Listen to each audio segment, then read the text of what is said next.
जी, अस्सलाम वालेकुम। उम्मीद है कि आप तमाम दोस्त खैरियत से होंगे और आज का दिन भी ट्रेडिंग के हवाले से अच्छा गुज़रा होगा। अच्छा दिन था जी आज।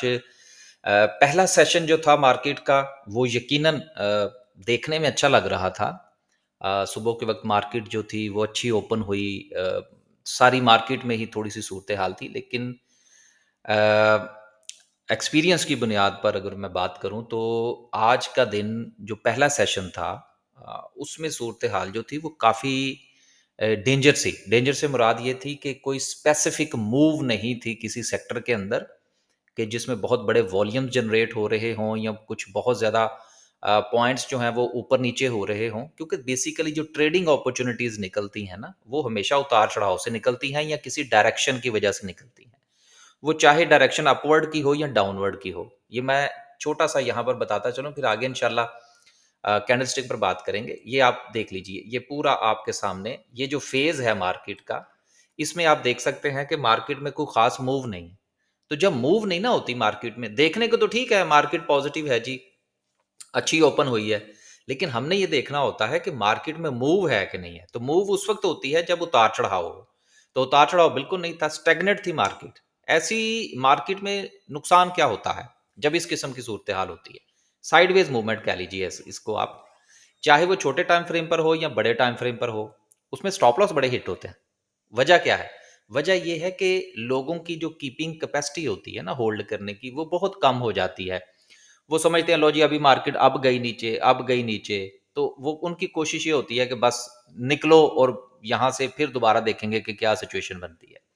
तो ये आपसे आपके साथ डिस्कस करने का मकसद ये है कि सिर्फ मार्केट का ग्रीन होना काफ़ी नहीं होता, उसके साथ हमने ये भी देखना होता है कि क्या मार्केट में मूव बनती है या नहीं बनती। उसके बाद आप ये देखें, मार्केट ने थोड़ी-सी डीपली देन अगेन मूव बनी। जब मूव बनी, तो फिर मार्केट में ट्रेड्स बनी, मार्केट में प्रॉफिट्स जनरेट हुए और ऑयल एंड गैस ने मार्केट को जो है वो सपोर्ट किया। बाकी इंशाल्लाह आगे चलते हैं तो फिर सिलसिला जो है वो जारी रहेगा। 960 पॉइंट्स 1000 ही समझने चाहिए। 1000 पॉइंट्स जो हैं वो आज मार्केट ने ऐड किए हैं। अगर हम सर्किट ब्रेकर की बात करें तो देखना तो ये है कि हमारे हाथ कुछ आया कि नहीं आया। 2 कंपनीज़ का तो आपको पता ही है, जिसमें एक जो था वो हमारा पाक डाटाकॉम था, जो कि स्विंग ट्रेड की कॉल थी, वो आज फिर कैप हो गया है। गेमन था हमारा स्विंग ट्रेड की कॉल, वो कैप हो गया। जीजीएल हमारी डे की कॉल थी, वो कैप हो गई। तो बहरहाल सिचुएशन ठीक रही। ड्यूरिंग द डे हमारी फिर कोशिश ये होती है कि जिस तरह से अगर कोई चीज़ हमारी स्टॉप लॉस हिट कर जाती है ना, तो उसमें अगर रिकवरी नज़र आए तो हम उसको बाय बैक कर लेते हैं। जिस तरह से फ़र्ज़ करें हमारा सिमेट्री की हमने एक जो थी वो एक कॉल बनाई, तो उसमें हमारा स्टॉप लॉस हिट हुआ, लेकिन हमारा स्टॉप लॉस होता बड़ा, समझ लीजिए कि इतना होता है कि बंदा बर्दाश्त कर जाए। अब अगर 25-30 पैसे के या 20 पैसे के स्टॉप लॉस के साथ अगर आप सिमेट्री में जो है वो ट्रेड कर रहे हों, तो वो कोई स्टॉप लॉस तो नहीं है ना। तो बहरहाल उसको फिर हमने बाय बैक कर लिया। तो इस तरह से फिर हमारी कोशिश होती है कि हम अपने स्टॉप लॉस जो है उनको, उनमें अगर रिकवरी मिले तो हम उसको बाय बैक कर लेते हैं। कुछ चीज़ें हम ऊपर सेल करके नीचे बाय बैक कर लेते हैं। जिस तरह से कि बीबीएफएल था, ₹51.40 के ऊपर हमने टका के बेचा। बल्कि मैंने अपने ग्रुप मेंबर से पूछा तो उसमें 90% लोगों का ये कहना था कि जी हमने ऊपर जो है वो बेच दिया है। तो उसको हमने नीचे बाय बैक करने की कोशिश की। तो इस तरह से ट्रेड्स वगैरह हम करने की कोशिश करते रहते हैं, ताकि लंबा नुकसान ना हो। ये ना हो कि हम 3 लेवल के ऊपर किसी शेयर को बाय करें, उसके बाद चौथा जो है वो उसका स्टॉप लॉस रखें, ताकि हिट हो तो उसके बाद बंदे की जान ही निकल जाए। ट्रेडिंग में ऐसा नहीं हो सकता। हाँ, इन्वेस्टमेंट में आप ऐसा ज़रूर कर सकते हैं, लेकिन इन्वेस्टमेंट में स्टॉप लॉस का सवाल नहीं पैदा होता। उसमें हमारी कॉज़ डिफरेंट होती है। आगे चलते हैं। लोअर कैप की बात करते हैं। लोअर कैप में कोई काबिल ज़िक्र कंपनी नहीं है, बल्कि बिल्कुल फ्लैट है काम। ओवरऑल हमने ये देखना है कि सिचुएशन क्या रही मार्केट के अंदर। अब सुबह जो था ये पूरा पहिया जो था वो ग्रीन था। लेकिन जहां पर जिस वक्त आप पॉइंट्स की बात कर रहे थे, तो रफली 20 25 50 पॉइंट्स जो थे उसकी एक एवरेज चल रही थी। तो इसका मतलब ये होता है कि पॉइंट्स जो है वो डिस्ट्रीब्यूट हुए हैं पूरी मार्केट के अंदर और किसी एक में डायरेक्शन नहीं है। फिर आहिस्ता आहिस्ता डायरेक्शन बनी, ऑयल एंड गैस में बनी, बैंकिंग सेक्टर में बनी, रिफाइनरीज में बनी। तो हमें मार्केट्स में ट्रेड्स भी बनती हुई नजर आई। ये एक चीज मैं यहाँ पर जो है वो गुजारिश करता चलूं कि देखिए, एज ए छोटे से एनालिस्ट के हमारा काम मार्केट की मूव को देखना है, मार्केट में सपोर्ट एंड रेजिस्टेंस को देखना है, वॉल्यूम नहीं हमने जनरेट करने होते। ये चीज़ ज़रूर ज़हन में रखिएगा। वॉल्यूम तो मार्केट ने जनरेट करने हैं ना, हमने तो एज़्यूम करना है, उसको कैलकुलेट करना है कि हाँ यार, यहाँ से वॉल्यूम्स जनरेट हो सकते हैं, फलाँ सेक्टर जो है वो परफ़ॉर्म कर सकता है। मसला आज सुबह से मैं जो था वो ऑयल एंड गैस के ऊपर नज़र रख के बैठा हुआ था कि पीपीएल, ओजीडीसी दोनों में हमारी पोज़ीशंस थी, अभी हम उसको कीप कर रहे हैं। कल देखेंगे कहाँ पे हमने उसमें एग्ज़िट लेना है, कहाँ पे प्रॉफ़िट टेकिंग करनी है, कि मैं इसके ऊपर नज़र रख के बैठा हुआ था कि ये दोनों परफ़ॉर्म कर सकते हैं। तो बेसिकली हमारा काम जो है वो चीज़ों को कैलकुलेट करना है, उसको उसकी असम्पशन देखना है, उसकी प्रोबेबिलिटी को देखना है। वॉल्यूम तो मार्केट ने जनरेट करने हैं, लेकिन हम उसको थोड़ा-सा आइडेंटिफ़ाई करने की कोशिश करते हैं। तो सुबह के वक़्त वॉल्यूम्स जो थे वो थोड़े बेहतर थे, लेकिन सिचुएशन जो थी वो क्लैरिटी की तरफ नहीं थी कि कौन-सा सेक्टर लीड करेगा, कौन और उस सेक्टर में कौन-सा शेयर लीड करेगा। ये बड़ी इंपॉर्टेंट चीज़ें होती हैं। आगे चलते हैं जी और मज़ीद बात करते हैं, कैंडलस्टिक को इंशाल्लाह लास्ट पे डिस्कस करेंगे। पहली खबर जो है वो बनीज़ के हवाले से है कि ये अपना डबल रोटी बनाने का एक नया प्लांट जो है वो सेटअप करने जा रहे हैं। इस खबर के मुताबिक इस्लामाबाद के हवाले से एक्सपेंशन, यानी कि बेसिकली जो इसकी चाहे जहाँ चाहे ये प्राण लगाएँ, मेन खबर ये है कि ये एक्सपेंशन की तरफ जा रहे हैं। और जब कोई भी कंपनी जो है वो एक्सपेंशन की तरफ जाती है, तो यकीनन वो मार्केट की स्टडी करके जाती है कि मार्केट के अंदर जान है, मार्केट के अंदर डिमांड है, और सबसे अहम चीज़ ये होती है कि इन्फ्लेशन के ऊपर उनकी नज़र होती है। तो ये जो एक्सपेंशंस आपको नज़र आ रही है ना मुख्तलिफ कंपनीज़ की, ये इस चीज़ को शो कर रही हैं कि अब इन्फ्लेशन नीचे आने के बाद पाकिस्तान की इकोनॉमी में थोड़ी-सी स्पेस बनेगी। तो उस स्पेस के हवाले से ये अपनी अब तैयारियाँ कर रहे हैं। आगे चलते हैं। आगे चलते हैं जी और अगली खबर जो है वो ये है कि पाकिस्तान ऑयल रिफाइनरीज़ जो हैं, अब रिफाइनरीज़ के हवाले से फिर एक मर्तबा जो है वो मॉडर्नाइज़ेशन की बात शुरू हो चुकी है। और अब आने वाले दिनों में हो सकता है आपको दोबारा से ये खबर सुनने को मिले कि जी सऊदी अरेबिया जो है, वो कोई 10 अरब डॉलर की सरमायाकारी करने लगा है और कोई पाकिस्तान में रिफाइनरी खरीदने लगा है। तो एक चीज़ आप ज़हन में रखिएगा कि इस खबर की बुनियाद पर, सऊदी अरब वाली खबर की बुनियाद पर प्रॉफ़िट टेकिंग कीजिएगा, बाइंग ना कीजिएगा। आगे चलते हैं। ये खबर मैंने सिर्फ़ और सिर्फ़ इसलिए शामिल की थी, क्योंकि सऊदी अरेबिया का फ़िलहाल ऐसा कोई प्रोग्राम है नहीं। वो सिर्फ़ खबरों की हद तक है या एमओयू की हद तक है। कॉन्ट्रैक्ट अभी तक जो है वो समझ में नहीं आया। मेरी जितने लोगों से बात हुई है, मुझे आगे से जो जवाब मिला, वो मैंने एज़ इट इज़ आप तक पहुँचा दिया। अब कल को इसमें अगर कोई तब्दीली होती है, तो वो भी यकीनन आप तक पहुँच जाएगी।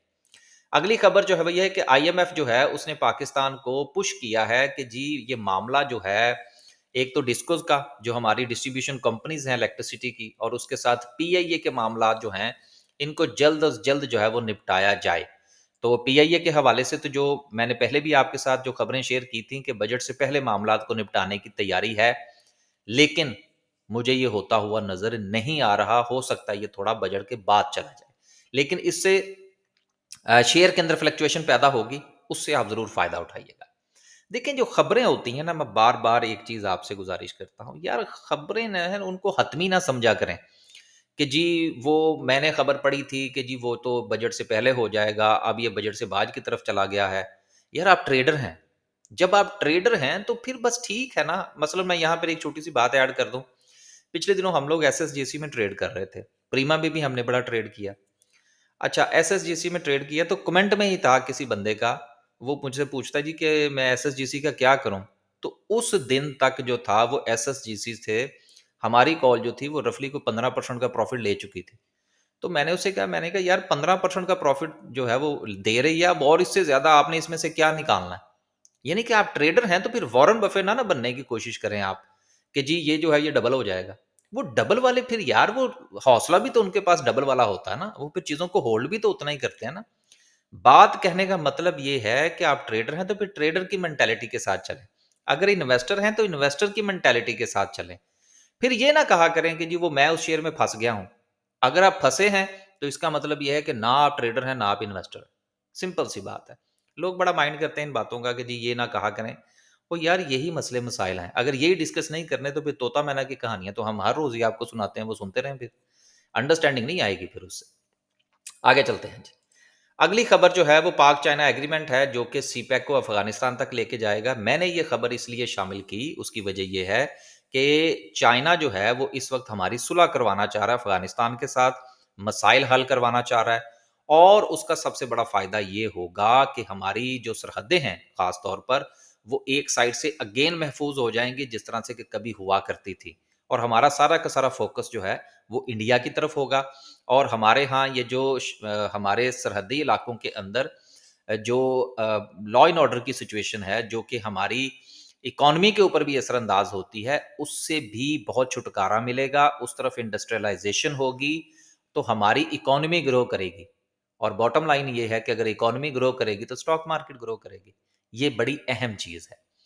आगे चलते हैं जी, कोई खबर और है तो आखिरी खबर ये है कि हुकूमत जो है वो अप्रूव कर दिया है उसने गैस प्राइसेस में इजाफा। ओजीडीसी, पीपीएल और बाकी तमाम के लिए ये पॉजिटिव न्यूज़ है।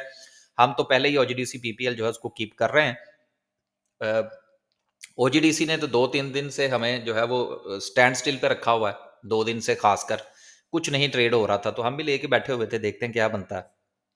पीपीएल ने एक मरतबा स्टॉप लॉस हिट करवाया, लेकिन हमने फिर उसको दोबारा बाय बाय कर लिया। अब वो इंशाल्लाह कल देखेंगे क्या सिचुएशन बनती है। तो बात करने का मकसद ये है कि अब ऑयल एंड गैस जो है वो इस खबर की बुनियाद पर भी आपको थोड़ा-सा परफॉर्मेंस दिखाएगा। एक खबर इसमें मैं और शामिल कर दूँ कि इंटरनेशनली जो ऑयल प्राइसेज़ हैं, उसमें भी थोड़ा-सा इज़ाफ़ा हुआ है। तो ये कुल मिला के चीज़ें जो हैं वो ऑयल एंड गैस को थोड़ा-सा सपोर्ट कर रही हैं। और ऑयल एंड गैस चूँकि केएसई 100 में उसका स्टेक बहुत बड़ा है, तो अगर ये कंपनीज़ चलेंगी तो फिर आपको इंडेक्स के अंदर भी अच्छी मूवमेंट जो है वो देखने को मिल सकती है। आखिर में डिस्कस करते हैं जी आज की कैंडल को। कैंडल से पहले सिचुएशन तो मैंने आपको बता ही दी कि जो 3 शेयर जो थे वो हमारे अपर कैप हुए। उसके अलावा बीबीएफएफ में हमने काम किया, कोसम में किया, गैटम में किया, अटक रिफाइनरी ने में किया, को 5-7 ट्रेड जो हैं वो बनाने की कोशिश की। अभी ओजीडीसी, पीपीएल देखेंगे कहाँ पे कल सेल करना है।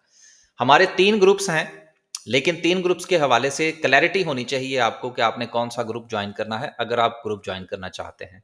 तीनों के तीनों पेड ग्रुप्स हैं। नंबर 1 डे का ग्रुप है। ड्यूरिंग द मार्केट सेशन आपको कॉल्स मिलेंगी, किसी भी वक़्त कॉल मिल सकती है, टाइम देना पड़ेगा, जॉब समझ के काम करना पड़ेगा। नंबर 2 हमारा स्विंग ट्रेड का ग्रुप है, ठंडा ग्रुप है। उसमें कोई ज़रूरी नहीं है कि हर रोज़ आपको कॉल मिले और उसमें वीक की आपको 5 कॉल भी मिल सकती है और पूरा वीक छुट्टी भी हो सकती है। तीसरा हमारा इन्वेस्टर प्लस ट्रेडर का ग्रुप है, जिसमें हम जो है वो उन शेयर्स को डिस्कस करते हैं, उन शेयर को रिकमेंड करते हैं, जो कि सिर्फ़ और सिर्फ़ डिविडेंड पेइंग हैं। हम उनसे अच्छे लेवल पर बाय करने की कोशिश करेंगे, उनसे डिविडेंड भी लेंगे और थोड़ा-सा कैपिटल गेन लेने की भी कोशिश करेंगे। इन्वेस्टर का ग्रुप अगर आपने जॉइन करना है तो सोच समझ के कीजिएगा कि ठंडा ग्रुप है, इन्वेस्टमेंट है। उसमें फिर ये नहीं, उसमें अगर कोई शेयर नीचे जाएगा तो हम उसके सेकंड लेवल के ऊपर उसको मज़ीद बाय करेंगे ताकि हमारी डिविडेंड यील्ड अच्छी हो सके। घबराने वालों के लिए इन्वेस्टमेंट का ग्रुप नहीं है। और आखिरी बात ये है कि जो कि मैंने कल भी गुज़ारिश की थी और वो ये है कि अगर आप केएमआई इंडेक्स को फ़ॉलो करते हैं, तो आप फिर उसको अच्छे तरीके से फ़ॉलो करें, क्योंकि केएमआई इस्लामिक इंडेक्स जो है, उसमें कंपनीज़ भी इस्लामिक पॉइंट ऑफ व्यू से हैं और उसके साथ फिर जो है वो T+2 को भी आपको फ़ॉलो करना चाहिए। लेकिन अगर आप डे ट्रेड करते हैं और केएमआई को फ़ॉलो करते हैं, तो मेरा ख़्याल है कि ये कॉन्ट्राडिक्ट है, ऐसा नहीं होना चाहिए। या तो आप हमारी तरह हो जाएँ ना, सब में ही काम करें। लेकिन अगर आप इस्लामिकली काम करते हैं और इस चीज़ को फ़ॉलो करने की कोशिश करते हैं, तो फिर डे ट्रेड ना करें उसमें। क्योंकि डे ट्रेड जो है उसमें तो फिर इख्तलाफ है ना। तो ये कल भी मैंने टॉपिक डिस्कस किया था, क्योंकि इस किस्म की चीज़ें जो हैं इसके ऊपर लोग बात बड़ी कम करते हैं, क्योंकि अपना इंटरेस्ट होता है ना बहुत सारे लोगों का। आपको याद होगा, अगर आप काफ़ी अरसे से हमें फ़ॉलो करते रहे हैं, कि काफ़ी अरसा पहले हमने एक कैंपेन शुरू की थी से नो टू करंट अकाउंट की, कि लोगों को करंट अकाउंट में पैसा नहीं रखना चाहिए। हालाँकि उसका भी हमें बड़ा मुखालफत का सामना करना पड़ा, लेकिन हमारी एक राय थी जो हमने आप दोस्तों से गुज़ारिश की और उसमें बहुत ज़्यादा फीडबैक बाद में लोगों का मिला कि जी वाक़ईतन बैंक्स जो है वो हमारा सारा पैसा खा जाते हैं और इन्फ्लेशन जो है वो हमारे पैसे के ऊपर से निकलती है। तो बहरहाल अगेन आपको भी इन चीज़ों को फ़ॉलो करना चाहिए। 2 नंबर आपके सामने हैं, दोनों में से किसी भी नंबर पर राब्ता फ़रमाइए और इन्फॉर्मेशन ले लीजिए। अगर आपने ग्रुप जॉइन करना है, स्टॉक मार्केट में अकाउंट ओपन करवाना है या फिर आपने अपना पोर्टफोलियो डिस्कस करना है। बाकी ये जो आपके सामने इस वक़्त हमारा ये चैनल नज़र आ रहा है, सिर्फ़ ये चैनल फ्री है। व्हाट्सएप अपडेट्स का चैनल फ्री है, इसका लिंक मैं वीडियो की डिस्क्रिप्शन में दे दूँगा, आप ले लीजिएगा। आगे चलते हैं जी, गपशप में काफ़ी टाइम हो गया। कल जो था वो हमने आपसे क्या गुज़ारिश की थी, हमने आपसे ये गुज़ारिश की थी कि मार्केट जो है वो आपको ट्रेंड जो है वो बनाती हुई नज़र आ रही है, जो कि डाउन की तरफ चैनल बन गई है छोटे टाइम फ्रेम के ऊपर। हमने कहा था एक तो ये चैनल बनी है, दूसरी ये बनी है।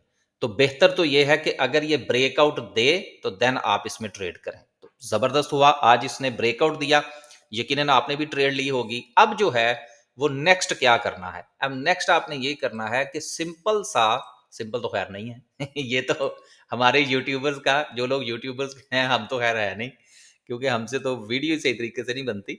यूट्यूबर्स जो अक्सर कहते हैं जी आपने करना कुछ नहीं है, बस आपने यही करना है। नहीं भाई, बड़ा कुछ होता है। वो बस ज़ुबान पे चढ़ा हुआ है ना लोगों के।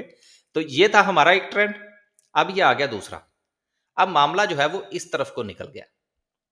तो अब जो है आपने इस ट्रेंड को फ़ॉलो करना है, क्योंकि मार्केट जो है वो अगेन अपने अब हायर लोज़ और हायर हाइज़ बनाने के चक्कर में है। आपका स्टॉप लॉस जो है वो 1,19,500 के नीचे होना चाहिए, एक चीज़। दूसरी चीज़ ये है कि मार्केट अगर कल अपना अगेन हाई बनाती है, जो कि बना सकती है, कोई बहुत बड़ी बात नहीं होगी, 1,20,500 का, तो वहाँ पर प्रॉफ़िट टेकिंग ज़रूर कीजिएगा, क्योंकि मार्केट अपना डबल टॉप बनाने जा रही है छोटे टाइम फ्रेम के ऊपर। इन चीज़ों को थोड़ा-थोड़ा सा अगर आप फ़ॉलो करते रहें तो कुछ ना कुछ अंडरस्टैंडिंग जो है वो हो ही जाती है। इजाज़त दीजिए जी। अल्लाह हाफ़िज़।